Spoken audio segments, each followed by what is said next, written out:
would be tough to say one would be higher priority than the other one as far as the rec center goes.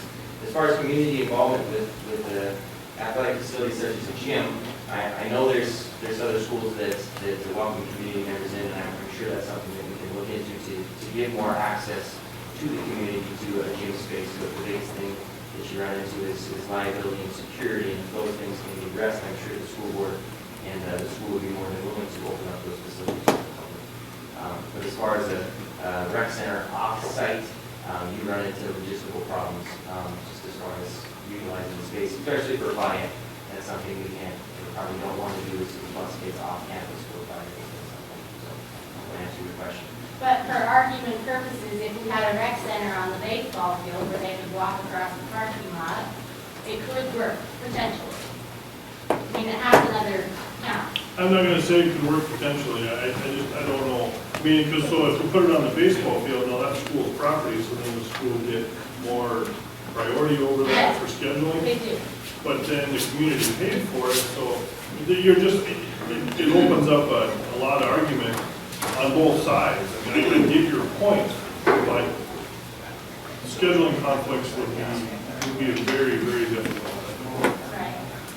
Well, you're asking the community to invest in this, but not making it as widely available as it might be through a rec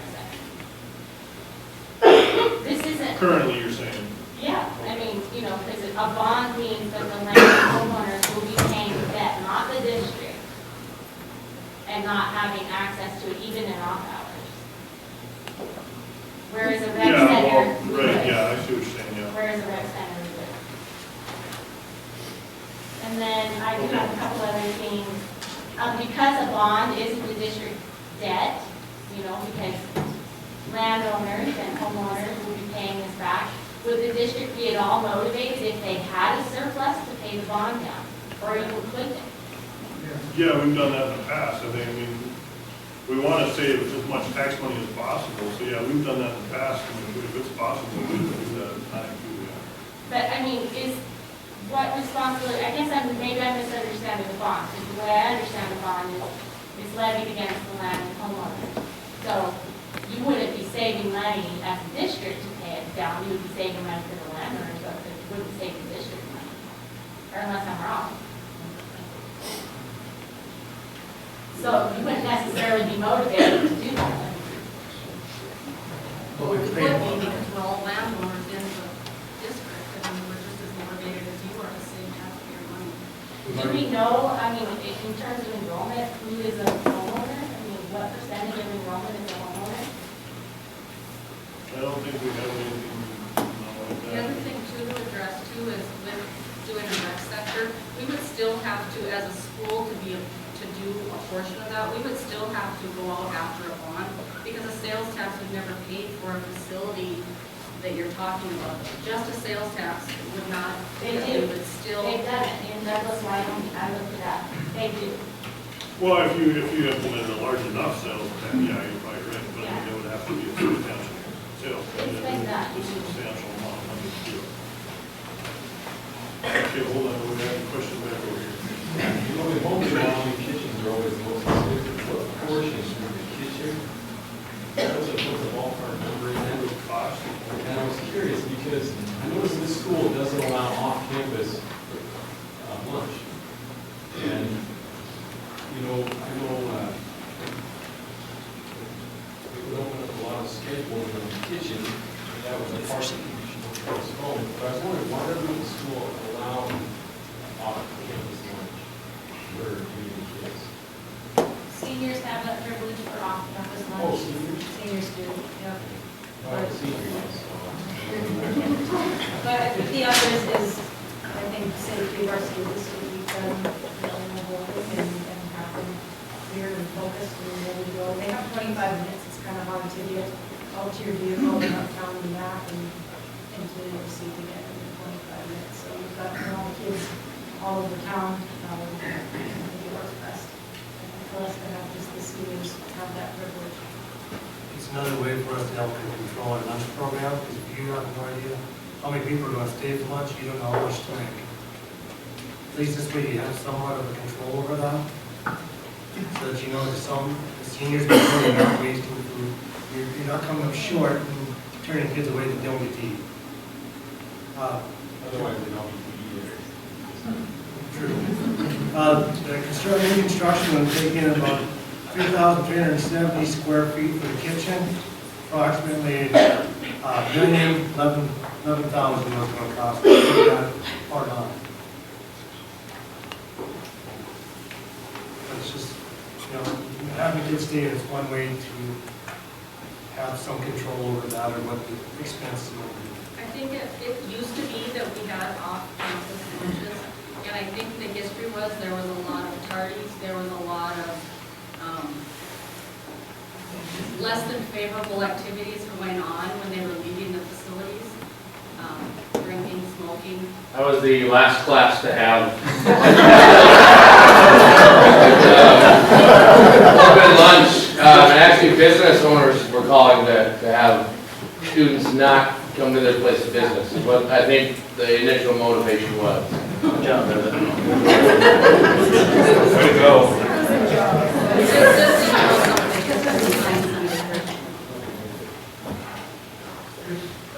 Fritz Weisenberger, I can maybe answer a couple questions about the city sales tax stuff. Stanley right now is 1.5%, and a third of that goes to the hospital. The rest of it is divided between the Stanley Economic Development, the Park Board, and the library gets a small portion. I can tell you the months of January and February, a 1% sales tax would probably get you 50 grand right now. And it might have been 4 times that a couple years ago. So it wouldn't be a big dollar amount. And the trouble with that is you don't know what it is from month to month. It can change. That's why you're not supposed to borrow figuring your income's up here.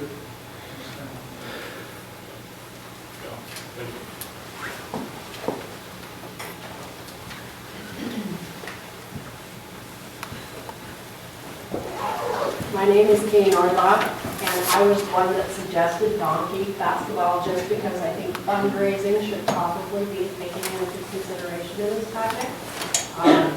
Every other entity that's ever built usually needs to fundraise, so that was just my suggestion.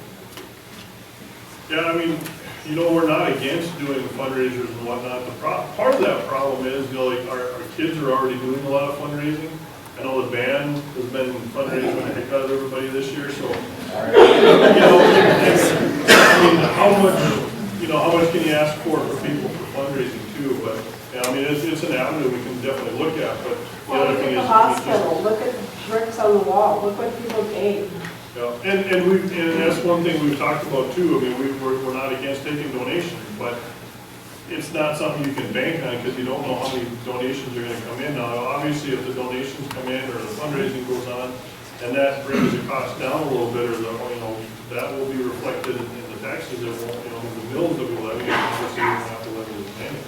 But it's just one of those things. How much is that going to generate? You just can't count on that. And it's not that we're against it by any means. We can definitely do something like that, but I just don't know how much, in a $21.6 million project, how much it's actually going to come in. We're trying to put it out there that this is the worst case scenario, what's going to be, and we're hoping for the best, but we will come back below this budget and we'll have to levy this much. Part of the reason too that we're coming to you now versus some other time is we can handle the class sizes that we have now, but the class sizes of 50 plus coming up from the grade school is going to hit us here in a couple of years, and we don't have a couple of years to grants and go after. Not that we wouldn't do that, like he said, to bring that down, but we've only got a limited amount of time before we're grossly impacted up here by the numbers in the grade school. That's why we're coming to you as a board now, because it's 2 years away. Cody, you're on, I live in Stanley here. What's your guys' plan B if this does pass? All the future projections and everything, I just got figured, what's the plan B if there's a no on the vote? I don't know, honestly, we haven't talked about a plan B. We don't have a plan B right now. We'll have to go back and reevaluate and just something will have to happen. I don't know, but I don't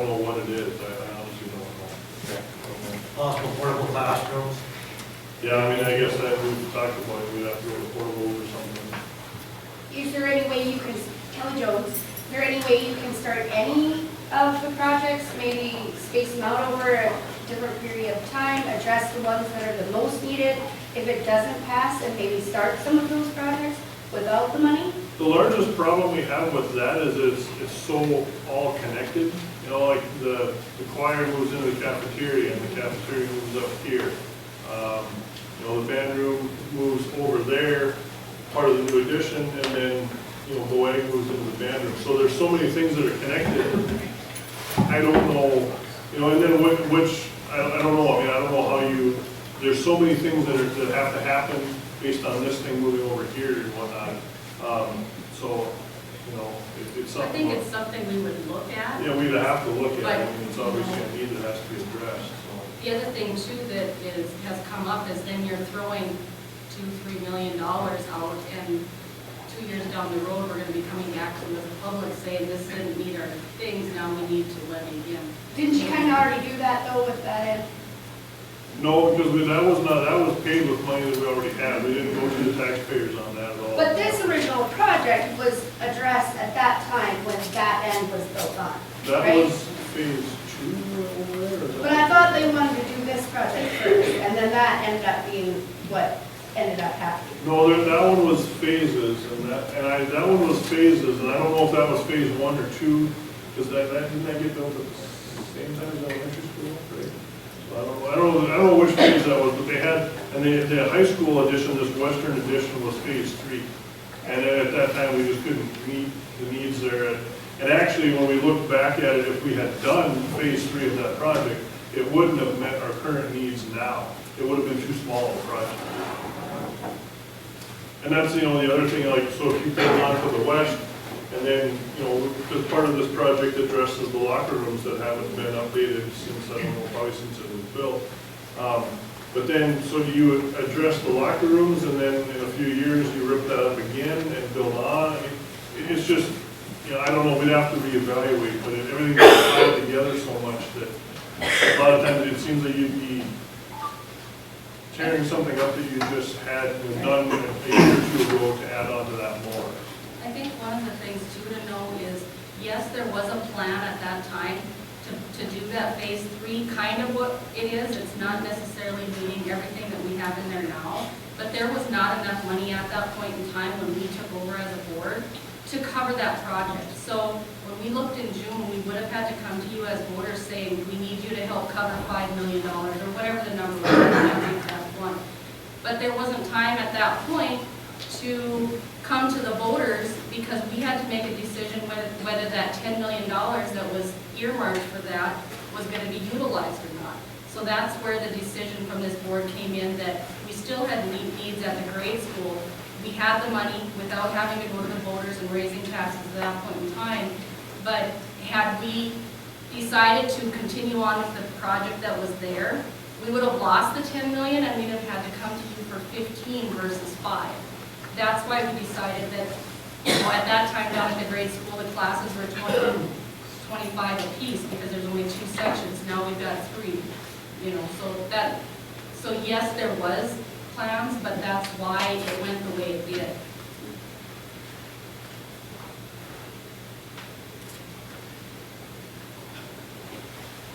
Are you assuming the enrollment is going to keep increasing? Right now, we have not opened enrollment yet, and we've took on 13 new students in the last month, so it is still increasing some. We haven't lost any kids in the last 2 to 3 years. That was one of the reasons that we kind of put this project off a little bit too, because we were already looking at, you know, hopefully maybe starting construction last summer. But we kind of wanted to wait and see if there were, you know, I mean, was there going to be a mass exodus of kids over the summer? You know, we've gone through basically now 2 years of slower oil productivity. Where a bunch of kids going to start leaving? We never saw that. I mean, numbers have climbed, you know, through the boom they climbed, and now they've pretty much plateaued out. I wouldn't say they're going up extremely high right now. I mean, they're still not going up, but they're not going down either. They're holding steady basically at the level that they've, you know, been at for the last 2 to 3 years. Our first day of school, our elementary started at 3:21 to today is 3:27. And the high school was 3:62 and we're at 3:59 in the high school right now. And like we said, we've got open enrollment closed, and I think open enrollment's been closed for somewhere around 3 years. About 3 years, so we're not letting anybody open enroll from outside the district.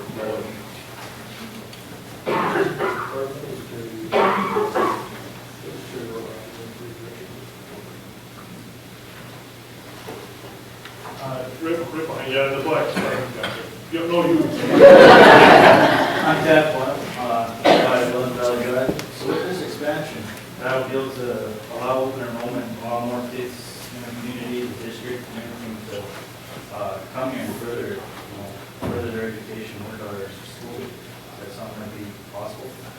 Possible. I'm not gonna say right now that we would open enroll, open enrollment, because we don't know where we'll be at with the number of the kids in classes at that time, but it's a step in the right direction, yes. I mean, it's a possibility. You have any questions? Yeah, I was just gonna ask, with the addition of the gym and locker rooms that you're seeing is big needs, especially locker rooms, it's because of so many sports going on, correct? It's hard to schedule, so what sports do you have that you have to schedule? Can I, Mr. Stanley? Just to give you an idea of the need in the fall, I'll just give you one scenario that we've experienced. My highest JV was in our boys' locker room. Our boys' JV team was in the band room. Our cheerleaders were in the special ed conference room. The opposing volleyball team was in our girls' locker room. Our girls were in the weight room, and that's not counting varsity football practice that was also going on at the same time. 7th and 8th grade football practice. I think I covered them all. That was from this fall. This winter, Those are cross country in there too. cross country as well, yeah, but they practice in the morning, so that's usually how we address those needs. This winter we've got 5th grade basketball, 6th grade basketball. They're two separate teams, but we combine them, I guess. So they have two separate coaches. They could be two separate teams, but they go on at the same time. 7th grade and 8th grade basketball for boys, A, B, and C squads. We have winter cheer. We have wrestling that just got done. And that's girls 5th, 6th, 7th, and 8th, ABC are just finishing up.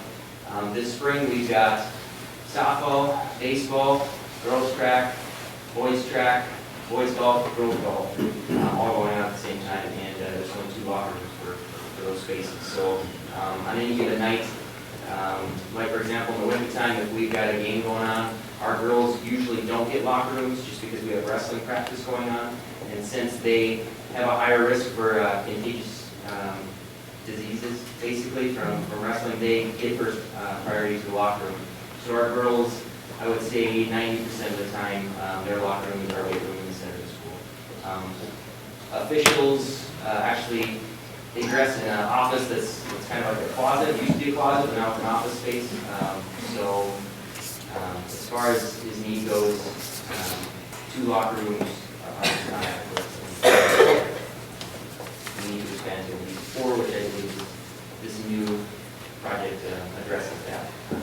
Also for FIAD, I know our junior high kids will have a FIAD the same as our high school kids. We've got 7th graders and seniors in 1 locker room space at the same time. So that's another issue that maybe we should address by having a separate junior high locker room with the senior high locker room. And that would also address the needs for multiple sports going on at the same time. And that's not including in the community events that are going on as well, PB basketball, traveling teams.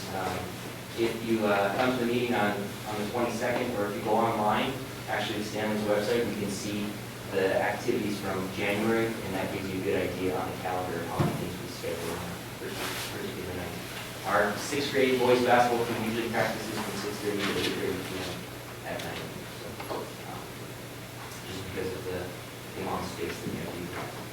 And that's usually with the practice already in the morning too. Correct. C squad boys usually practice at the elementary in the morning. Cheerleaders go in the elementary lunchroom. 7th and 8th grade boys usually practice the afternoons at the elementary school. Boys and girls varsities will practice the alternate mornings and evenings here. And then, like I said, traveling teams usually go after that. If they can. A lot of times the sixth grade girls basketball teams do not get gym space or anything like that. They get booted out by other activities, the boys, the cheerleaders. We Correct. had one practice this week and a tournament this weekend, so it's kind of tough. Correct.